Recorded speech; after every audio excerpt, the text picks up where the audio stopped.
Hai guys, welcome back again, it's me Angelika. So, di video hari ini aku bakalan sharing tips membuat report magang dalam bahasa Mandarin yang tentunya terstruktur dan juga detail. Nah, langsung aja kita mulai ke tahap pertama. Nah, untuk tahap pertama menurut aku yang paling penting adalah covernya dulu nih. Kenapa? Karena cover ini adalah kayak muka kalian gitu. Kalau misalnya di depan aja udah jelek, maka orang bakalan males buat next gitu. Jadi, apa sih kalau menurut aku singkat, padat, jelas, dan itu yang paling penting tuh bersih. Yang pertama kita pastinya harus menuliskan judul, di perusahaan mana, kemudian report kita. Let's say kita kerja di Huawei, 在 Huawei 实习报告. Atau misalnya cuman 实习报告. Itu juga boleh. Kemudian itu pastinya di atasnya ada logo universitas, kemudian di bawahnya baru identitas kalian. Di bagian bawahnya terkadang boleh dicantumin biodata kalian kayak nama, terus kalian di Xueyuan mana, atau kalian jurusan apa, kemudian Xuehao atau nomor student kalian, dan juga tahun ajaran. Setelah kalian sudah selesai tahap 1, tahap kedua adalah pendahuluan. Pendahuluan ini juga menurut aku penting banget karena di sana bakalan ada isi magang, latar belakang magang, kenapa kamu mau magang di sana, dan apa yang kamu pelajari setelah kamu magang di sana. Menurut aku 3 topik ini penting banget ya. Yang pertama itu tujuan magang. Tujuan magang bukan berarti kamu hanya pengen kerja terus dapat uang gitu. Enggak guys, tapi kalian itu belajar. Kalian belajar sesuatu yang kalian gak bisa dapetin di sekolah. Kenapa? Karena di perusahaan kalian bakalan dikasih kesempatan buat praktek. Artinya kalian itu langsung terjun ke lapangan. Kalau di sekolah mungkin kalian cuma diberikan teori. That's why kalian harus mencantumkan secara spesifik kira-kira tujuan magang kalian itu apa. Kemudian yang kedua adalah latar belakang kenapa memilih tempat magang itu. Nah, kalau saran dari aku, kalian boleh magang di perusahaan-perusahaan yang besar walaupun mereka memberikan istilahnya imbalan yang kecil. Aku pernah bekerja di beberapa perusahaan, aku kasih 2 contoh aja. Kalau misalnya aku dapat satu TikTok dengan gaji 100 renminbi per hari dengan gaji yang perusahaan kecil dengan 300, mungkin aku akan memilih yang TikTok. Karena menurut aku itu memberikan aku kesempatan bukan hanya bekerja, tapi juga mendapatkan relasi, which is kita nggak tahu kiri kanan kita siapa yang bakalan nanti jadi bos, atau siapa yang akan merasa kita useful dan mereka tarik kita ke salah satu istilahnya project yang bagus gitu. Jadi menurut aku kerjalah di perusahaan yang besar kalau misalnya kalian memang punya kesempatan tersebut. Berikutnya adalah apa yang ingin kalian pelajari. Kalau menurut aku sih bukan cuman sesuatu yang ada di buku gitu yang ingin kalian pelajari. Sebenarnya lebih ke terjun langsung. Yang tadi aku bilang, menurut aku look, study and learn ini adalah salah satu hal yang memang wajib kalau misalnya kalian lagi magang di China. Karena dengan begitu kalian juga akan mengasah keterampilan kalian, termasuk skills kalian. Di sana kalian juga akan memahami identitas baru di diri kalian yang sebelumnya kalian merasa kayaknya aku nggak mungkin bisa mengerjakan ini deh. Dan di maganglah kalian akan istilahnya menemukan jati diri kalian yang baru dan juga skills kalian yang baru. Kalian mungkin merasa dulu kalian introvert dan gak bisa berbicara, akhirnya kalian bisa. Disinilah kalian mengetahui sebenarnya kalian itu batasnya bukan sampai di sini loh, tapi masih bisa lebih dan jauh lebih baik daripada itu. Nah, setelah pendahuluan, berikutnya adalah profil perusahaan tempat magang. Biasanya ini cuman mencantumkan kayak nama, lokasi, bidang usaha, struktur organisasi secara singkat, dan produk atau layanan yang mereka jual atau jasa yang mereka jual kayak gitu.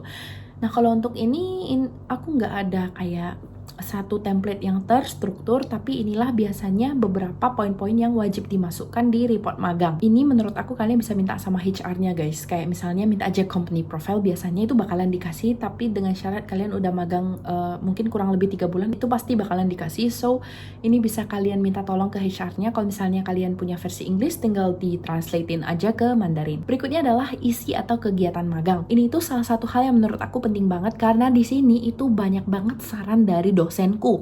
Yang pertama itu isiku terlalu bertele-tele dan juga nggak langsung to the point. That's why pas waktu aku sudah selesaiin reportku, aku memberikannya kepada dosenku dan dosenku memberikan tips-tips seperti ini. Isi magang itu hanya berisi tentang deskripsi pekerjaan yang dilakukan, tugas harian, mingguan, atau bulanan. Kalau misalnya kalian sudah bekerja kira-kira 6 bulan, biasa pakai yang bulanan. Yang ketiga itu proyek atau kegiatan yang kalian involve, bukan perusahaan punya program ini kalian tulis program ini, no, but yang kalian involve di dalam program tersebut. Dan yang paling terakhir adalah tools atau software yang kalian gunain. Ini tuh menurut aku penting banget guys. Kadang kita tuh cuman bilang kayak kita magang ngapain, daily basis ngapain, weekly basis ngapain, ikut meeting, tapi kita lupa tools. Ini tuh tips dari dosen aku. Tulis tools atau software yang digunain. Kalau dulu tuh aku pernah pakai CapCut, Adobe. Even mungkin menurut kalian aplikasi itu aplikasi yang biasa, tapi cantumin aja. That will be a point plus in your report. Setelah selesai, di bagian belakangnya kalian lanjutin dengan refleksi dan juga pembelajaran. Kenapa sih? Karena setelah kita sudah bekerja di suatu tempat, kita pastinya butuh fupan untuk mengetahui apa sih kelebihan dan kekurangan kita. Untuk kelebihan kita tetap pertahanin dan membuatnya lebih baik. Untuk kekurangan kita belajar. Kalau misalnya kita nggak bisa, ya kita belajar pelan-pelan gitu guys. Bukan berarti nggak bisa, oh aku nggak mau kerjain. Enggak. Kita akan coba, we give ourselves time to learn. Kalau memang sudah sampai di satu posisi kayak yang ya udah, emang nggak semua orang bisa melakukan semua hal. Like for example, aku totally nggak bisa coding dan lain sebagainya. Menurut aku coding itu sangat susah. So setelah aku learn, aku udah coba kayak Hello World di Python, but I still don't like it. So ya udah gitu, tapi setidaknya aku udah coba. Nah, untuk isinya yang pertama itu pastinya kalian bisa menuliskan apa yang kalian pelajari, baik soft skill maupun hard skill. Yang kedua adalah perbandingan teori di sekolah dan juga praktik langsung di perusahaan. Yang ketiga, tantangan dan bagaimana mengatasinya. Dan yang paling terakhir adalah kesan terhadap tempat magang.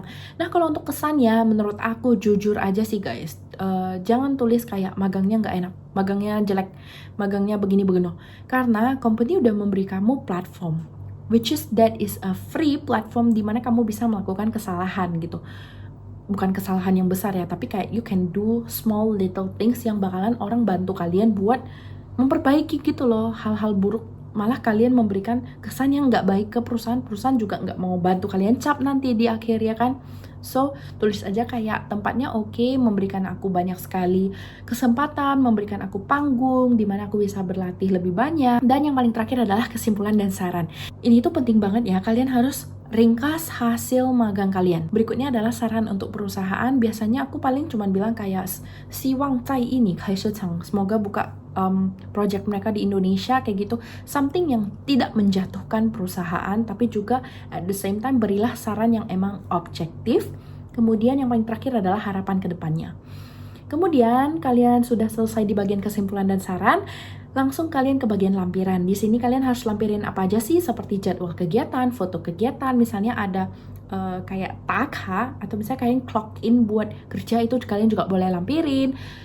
Foto sama atasan kalian atau ada foto sama CEO akan juga lebih baik gitu, kayak memberikan apa ya, additional points. Biasanya aku sih taruh foto yang kayak misalnya di belakang tuh nama company-nya gitu guys. Nah, menurut aku kalau kayak gitu itu bisa jadi memory, jadi bukan sekedar submit tugas saja terus gak ada memory. No, I always put a memory on everything, karena kalian juga tahu aku suka shoot video, shoot foto.